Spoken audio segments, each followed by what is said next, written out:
Hello. Tanguy Pepio should have been known for his athletic achievements. Instead, if you Google him, you'll find he's infamous for having thrown away a lead and losing it in the home straight. In 2015, in the 3,000 metre steeplechase, he was streets ahead of anybody else. As he came into the final 200 metres, he could hear the crowds roaring and screaming. As he came into the final 100 metres round that bend, the crowd was shouting all the more. Caught up in the moment, Tanguy put his arms up as he encouraged the crowd to shout all the more, his eyes focused on the crowd, not on the finishing line. What he didn't realise was that the crowd weren't shouting for his achievements. They were shouting to warn him that the next competitor behind him, Mehon, was steaming up fast behind. Do you know, shockingly, Tanguy lost that race. He threw away that big lead he'd had, and he lost it by 1/10 of a second. Why? Because he failed to realise that the race isn't over till it's over. He'd started to celebrate too soon. He was celebrating when really he should have been working to the very end. 2,500 years ago, in the time of Nehemiah, and we've got to chapter 6 in the book of Nehemiah, the people of Jerusalem were in a similar situation. They too were in the home straight. They could see the finishing line ahead of them. They got to a point where they'd actually completed the basic structure. All the walls were now in place. Okay, so the gates and the doors weren't in place. There was a lot of finishing work still to do, but the basic structure was now done. They could actually see what it was starting to look like. Once what had been mere aspiration and vision had, through hard work, determination, graft and a bit of ingenuity, actually come into reality. They could now actually see what it was going to be. The goldsmiths, the perfumers, the merchants had all mucked in. They'd all stepped outside of their comfort zone, outside of their skill set, and yes, they'd actually made it happen too. But Nehemiah wasn't yet for celebrating. That'd come for sure in a few chapters' time. But right now, he could see that there was still work to be done. It was too premature to start celebrating or taking the foot off the gas. Why? Because the race isn't over till it's over. Once again, Nehemiah's story sounds a bit like ours too, doesn't it? Okay, so the project we've got on the go at the moment, our building work, is nothing like of the scale that Nehemiah was taking on. We're not building a wall around our beloved city of Birmingham. We're not even building a wall around our 5-mile radius. We're not even building a wall around our lovely Erdington and Sutton coalfield. And to be honest, what we're doing now isn't even anything like on a scale of what this church has done in previous generations. So in 2005, in our centenary year, the church built the foyer. What a fabulous space that is. That space which now enables us to open our cafe as we intend to do so. And which, by the way, we're going to call the Crossroads Cafe. Why? Yes, because we're by a crossroads and it's part of our logo too, but also because we recognise that many people find themselves at a crossroads in life. And Jeremiah chapter 6 says, look and listen as you stand at the crossroads. Look to the past, look to the future, and step into it. And that's what we want to be doing through our cafe. But also in 2005, enormous work was done to reshape and remodel the worship space, including reversing the direction of in and out too. But it wasn't just then. So in 1989, the lounge, the kitchen initially, and also the toilets. I wonder what they did before then. Well, those were all built. In 1962, the Bevan Jones Memorial Hall was built. In 1928, the primary room was added. In 1913, the church that we meet, the physical building, the big tall pointy thing, well, that was completed. In 1905, when the building work was dragging on and there was big delays, the can-do attitude of the new church then was that we will not be thwarted. Instead, they built a temporary structure, which we now lovingly call the Tin Tab, and it still serves us today. In 1899, with great vision, by the crossroads of Chester Road and Boldmere Road, they bought some land for a princely sum. Get this, £397 and 10 shillings. Doesn't sound a lot, but it must have been a huge amount of money in those days. So what we're doing at the moment, it pales into insignificance, yes, to Nehemiah, but even to our forefathers, those that have gone before us. But nevertheless, we believe what we're doing now will have great impact for our mission and ministry. And to be honest, if we didn't think that, we wouldn't be doing it. So, they were, and we are, close to the finishing line. But remember, the race isn't over till it's over. And Nehemiah found that when you enter into that final straight, again, distractions can emerge. So Sanballat, the long-term declared enemy of the people of Jerusalem, said, "Let's have a meeting." Well, in fact, let's have a meeting halfway. Sounds good, sounds like a sensible idea, halfway between Jerusalem and Samaria on the plain of Ono. Nehemiah knew, actually this isn't from a good place. This is about distraction. This is about delay. This is about trying to put off what God has called him to do. And what's more, Nehemiah could see right through into the heart of Sanballat and knew that this declared enemy of the people of God had a difficult spirit behind him. So he says this, "But they are scheming to harm me. So I sent messages to them with this reply: I am carrying on a great project and cannot go down." How confident is that? Why should the work stop when I leave it and go down to you? Have you ever experienced that?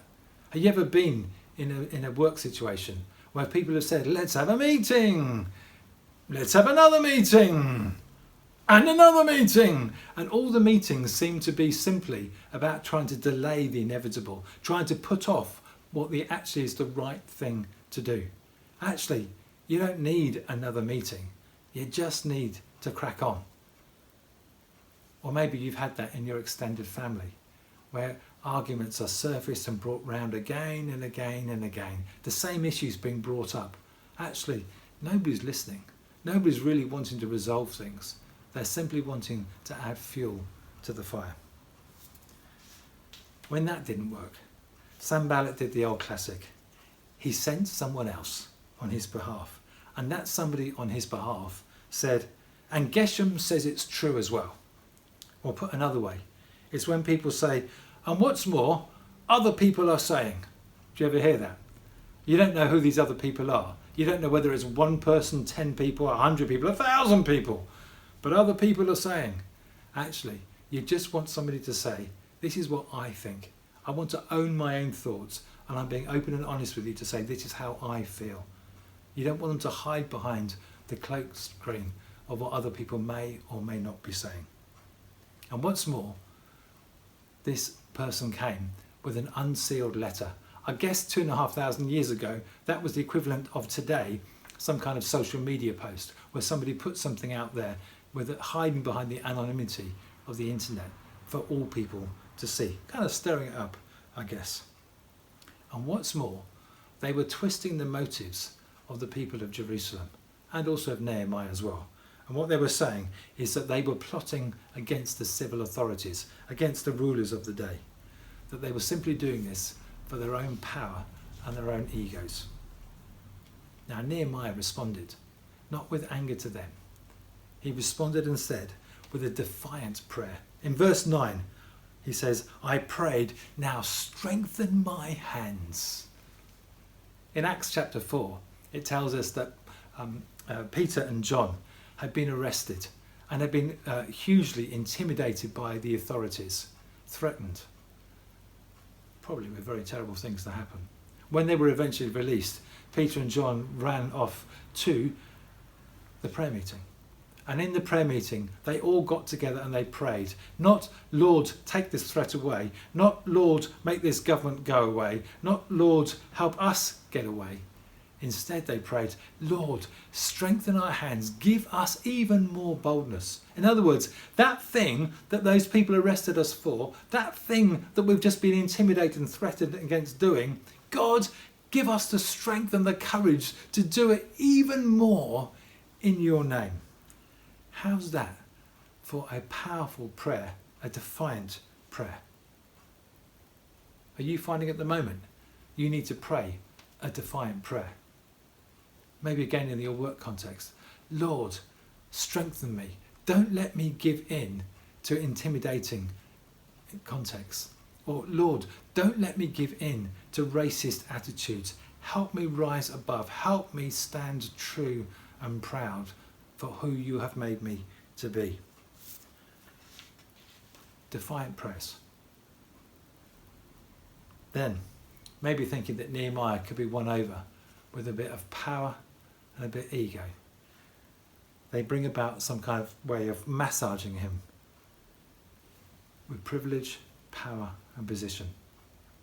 Again, 500 years later, evil tries to do the same with Jesus.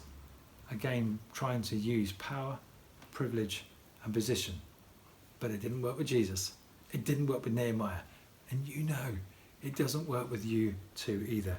Instead, it's about being faithful to God and the mission and ministry he has called you and us together in. Things go a bit squiffy when we take our eyes off Jesus, when we cease to focus on the mission and ministry that God has called us to be. Instead, let's keep pressing on. The race isn't over till it's over. Now, there was one final group of people that Nehemiah was wise to. He didn't think they were aware of them. They were men of oath, had sworn an oath to one another, and they were passing secret messages around to one another. Nehemiah, though, was alert to all of that. And what was Nehemiah's response? Just as it was in chapter 4, so it is here. Crack on. Get on with it. The best answer to distractions and to opposition, simply to press on and continue doing what God has called us to be and to do. So Nehemiah's response was this in verse 15. So the wall was completed. What an answer. And by the way, it was completed in just 52 days. What a challenge that must have been. What a project. Can you imagine the scratching heads and are you sure about this? Can we really do this? Is it really possible? But they did, and in 52 days. Now, that's not too dissimilar to our timescale. Okay, I know the project isn't anything like as big, but back in November 2020, we floated the idea and said that we were going to talk about it. In January 21, we discussed it. In March 21, we made a decision to go for it. In May 21, we started it. And here we are in mid-June, and the basic structure is now in place. Our level floor is now there. Okay, so it's not finished. We've got completing work to do over the next 2 weeks. We're now into that final 200 metres, if you like. We're into the home straights. The important thing, though, to remember, for us, as for Nehemiah and Tanjay, the race isn't over till it's over. So we're going to be more like Nehemiah and less like Tanjay. Paul said in Philippians chapter 4, "Brothers and sisters, I do not consider myself yet to have taken a hold of it, but one thing I do, forgetting what is behind and straining towards what is ahead, I press on towards the goal to win the prize for which God has called me heavenward in Christ Jesus." Let me say to you, the prize is not a level floor. The prize is not even comfortable, flexible seats. The prize is Jesus. The race that we're in is the mission and ministry that he's called us to. So let's keep our eyes firmly fixed on him, Jesus, the author and perfecter of faith. And as we keep doing that, do you know what? Everything else will fall into place. The race isn't over till it's over.